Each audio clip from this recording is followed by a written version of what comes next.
Hey guys, today I'm having Black Screen Education here, who is going to talk about why do we quit. First of all, I want to thank Dana for this amazing opportunity. I'm super excited to share the reasons why we quit and what to do about it. If you enjoyed this video, please check out my channel for more. Okay, let's start. You want perfection. You know it's impossible to reach it, so why even start? You know that's a battle you can't win. This exact same thing kept me from creating a YouTube channel for 2 years, and it sucks big time. Fortunately, not long ago, I realized that done is better than perfect. And it's much better to make something good enough and improve along the way than aim for something perfect and never make it. I repeat these two quotes every single day and they help me to get over my need for perfection. They can do the same for you. So remember, perfect is impossible, but creating something good enough can do the job pretty well. You have no clue where to start and it seems too hard. Well, this is the biggest reason that makes you procrastinate like hell. First, you must know exactly what you want to do.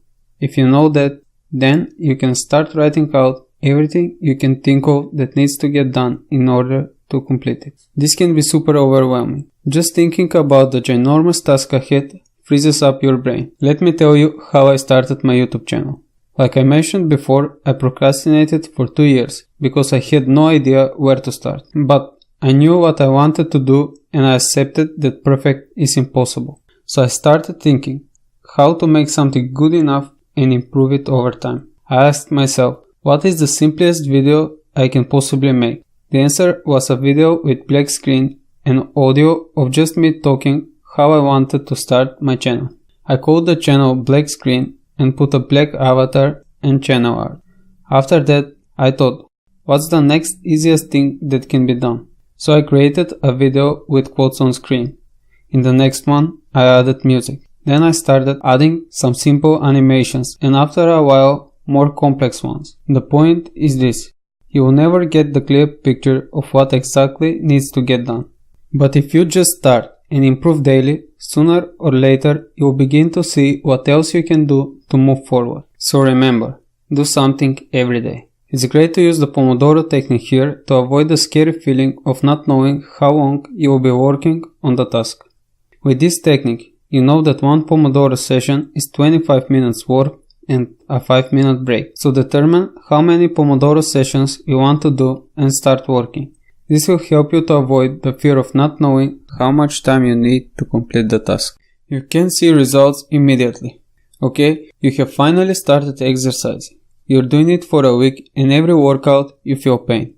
And yet, when you look in the mirror, you're the same. You don't feel much different than before, except now your muscles are sore.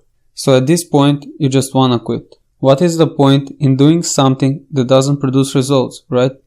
But before you quit, here is a question. Have you ever heard about the plateau? I found this in the book Mastery by George Leonard when he explains the mastery curve. You see, the curve doesn't go up all the time. Constant visible improvement is impossible. The mastery curve looks more like this. The reality is that you'll spend most of your time on the plateau seeing no results at all. And after hours and hours of consistent dedicated work, you'll see progress and possibly even slight regress. And after that, you're back on the plateau. Only this time, the plateau is higher. You got better.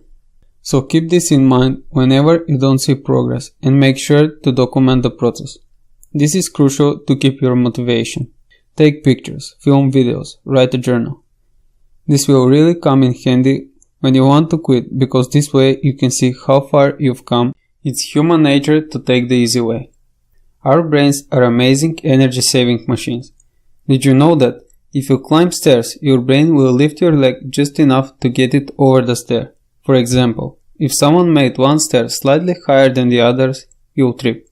That's how lazy your brain is. If you can get dopamine high with watching YouTube videos about improving, you might end up not taking action at all. There was a period in my life when I was reading one book per week. Also, I was watching tons of YouTube videos and the tragic thing is, I didn't really implement anything. Most of the times I'd forget the ideas from the previous video while watching the next one. When I realized I was doing it all for the dopamine high the novel information gave me, I stopped. I decided to read or listen the same book for 2-3 months and actually take action. And I gotta say, this is much better than reading one book per week and doing nothing. At the end of the day, it's not how much you know that counts, but what you do with it. What you do is not relevant to you right now. Well, this is a completely valid reason to quit. It's much better to invest your time in something that makes you happy and brings you positive results now and in the future. Imagine this. You've created a YouTube channel and now you want to create videos. But there is a problem. You have no idea how to create videos nor how YouTube works. So, does it make sense to start taking guitar classes? Well, I think not. You must get your priorities straight. Use your time wisely and first learn how to use all the software you need and then watch how-to videos to improve your channel and so on. It would be much more effective to learn how to use the software than to learn something that is totally not connected with your YouTube channel. Use the 80-20 rule that says 20% of your actions bring you 80% of the results and determine on what you will focus first. It's okay to quit something small to achieve something big. I know it's hard to quit after you've spent so much time on the small thing, but keep in mind that you can always come back to this later. Just postpone it for now. You found out it's not for you. You started something just for fun, or you didn't know exactly what you want at the time and now it doesn't align with your dreams. You start to see that it becomes a burden and you waste valuable time for no reason. Well, if this is the case, then it's okay to quit. Don't beat yourself up. You can't do everything, no matter how hard you try. Focus your time and energy on something you really love and move forward. For example, I got an electrical engineering degree and I found out that coding is more fun. So I quit searching for an engineering job and I started coding, and so far I enjoy without regret, knowing that I made the right decision. Feel free to share something you find out it's not for you. You don't know how to lose. You just won second place on an international competition. Your friends, family and mentors are thrilled. It's a big accomplishment. But you're not satisfied at all, because you are aiming for the first place. This is a problem I struggled in the past and even now, so if you have any suggestions how to overcome this, share them in the comments. It's awful to put all that hard work, achieve something and still feel terrible at the end. If I don't give my best or the thing is not really important to me, I'm happy with anything I achieve. But if I take it seriously and fail, that sometimes I just wanna quit. If I don't really want the thing, I quit, and if I do like it, I work even harder to become better. What helps me so far is writing out all the good things that happened during the competition, all the new things I learned, and convincing myself that if I work harder, I'll do better next time. Also accepting the fact that you can't be the best in everything and lowering your standards help. Well, this is what works for me, but as I said, I still struggle with this, so if you have any tips and ideas how to get over this, please share them in the comments. It's not challenging enough for you, or it's too challenging. Well, this happened to me a lot in the past. Now it really does because I choose to do things that are slightly above my skill level. If you want to make a thing more challenging, simply stick a deadline to it. It's easy to solve a problem when you have all the time in the world. But if you only had 2 hours to solve the same problem, the time pressure will make it very challenging. Another thing you can do is to invite few friends and compete. See who can advance faster. This will make it more challenging and much more interesting in the same time. This is a good strategy for studying and working out. Also, you can choose something much beyond your current abilities.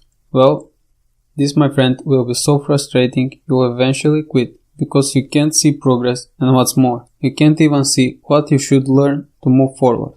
So if this is the case for you, I recommend to ask someone for help. Find a mentor or buy a book on the subject. Also, you can scale down the ambition and choose something more reasonable. For example, you decide to make an awesome game with all kinds of stuff in it, and you have no coding experience. Well, good ambition, but doing that right away is impossible.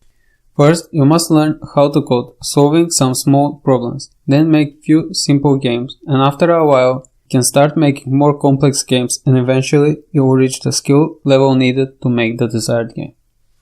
Well, this is it. Here's a quick recap on the reasons you quit. You want perfection. You have no clue where to start and it seems too hard. You can see results immediately. It's human nature to take the easy way. What you do is not relevant to you right now. You find out it's not for you. You don't know how to lose. It's not challenging enough for you, or it's too challenging. Thanks for watching, and if you like this video, consider subscribing.